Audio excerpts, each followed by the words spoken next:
जैसे चल रहा था। चलो तो हाँ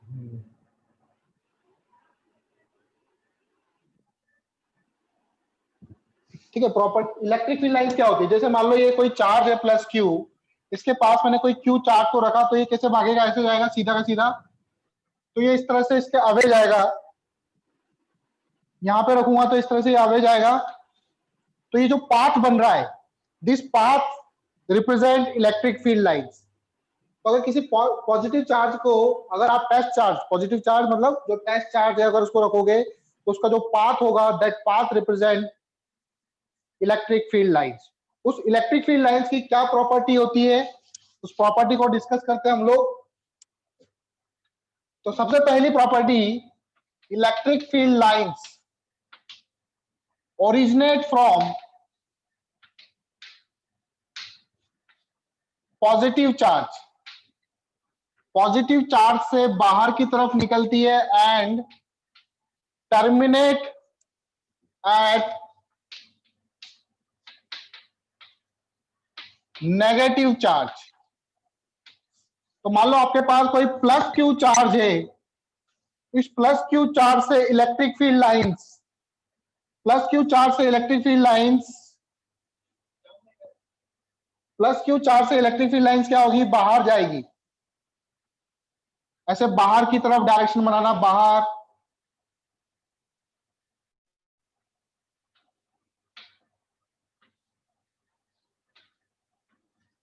और नेगेटिव चार्ज हो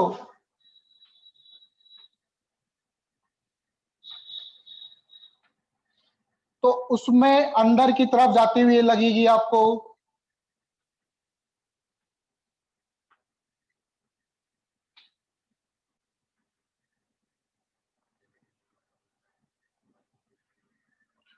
ठीक है।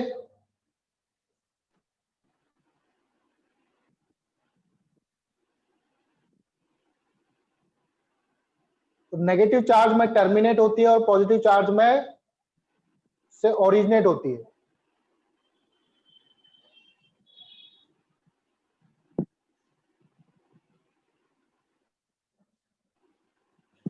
Next point,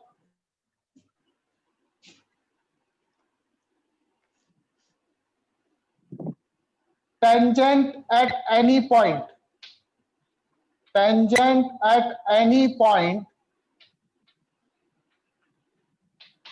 on electric field lines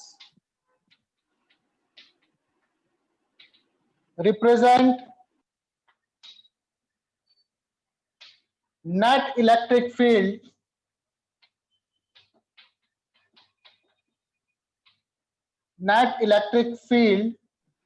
or force, sorry, tangent at any point on electric field lines represent net electric field or force at that point.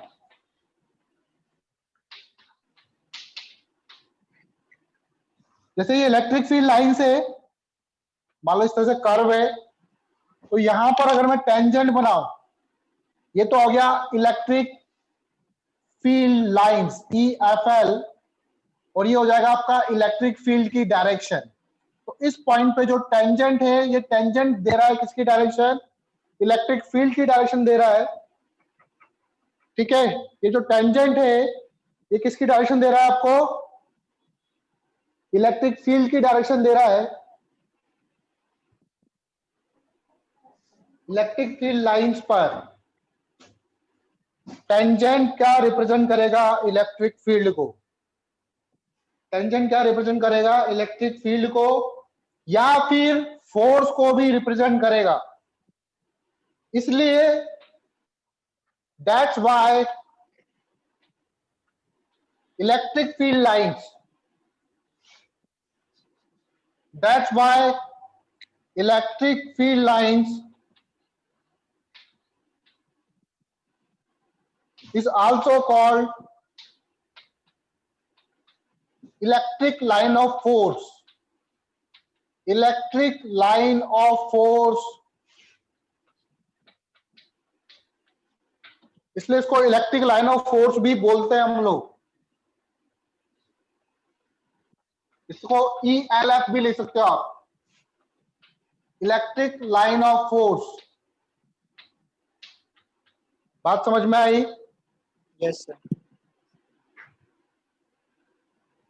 Yes sir. आगे देखो, इसी का है, मान लो यहां पर Q1 और Q2 चार्ज है। एक चार्ज Q1 यहां पर है, एक चार्ज Q2 यहां पर है। इस पॉइंट पे इस चार्ज के कारण इलेक्ट्रिक फील्ड होगा इस तरफ, that is E1।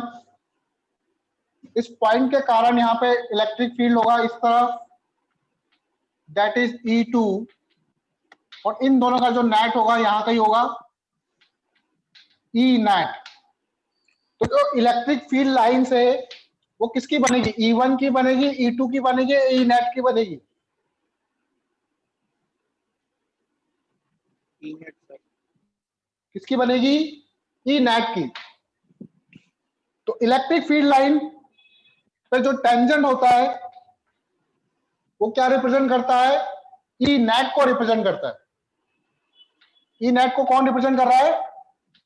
Tangent on ELF, electric line of force पर जो टेंजेंट होता है दैट रिप्रेजेंट E नेट, ना कि E1 ना कि E2।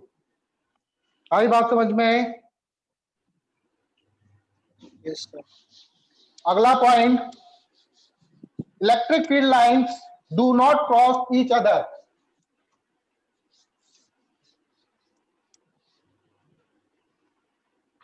या फिर ELF, no two ELF intersect each other, no two ELF intersect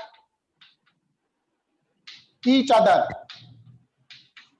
दो इलेक्ट्रिक फील्ड लाइन एक दूसरे को नहीं काट सकती।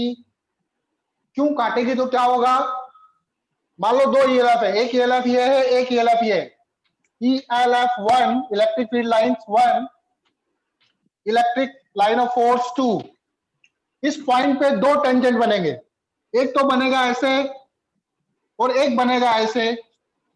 तो एक ही पॉइंट पर दो अलग अलग इलेक्ट्रिक फील्ड की डायरेक्शन नहीं हो सकती है। एक पॉइंट पे दो अलग अलग, मैं यहां पर खड़ा हूं, मैं इधर भी जा सकता हूं, इधर भी जा सकता हूं, ऐसा हो सकता है क्या? Yes sir. मैं दोनों डायरेक्शन में थोड़ी जा सकता हूं, या नो तो इधर सर। जाऊंगा इधर, या इधर जाऊंगा। Yes sir. तो इसीलिए जो इलेक्ट्रिक फील्ड लाइंस है वो आपस में इंटरसेक्ट नहीं कर सकती, because if they do so, अगर वो ऐसा करती है, if they do so, then at the point of intersection, then at the point of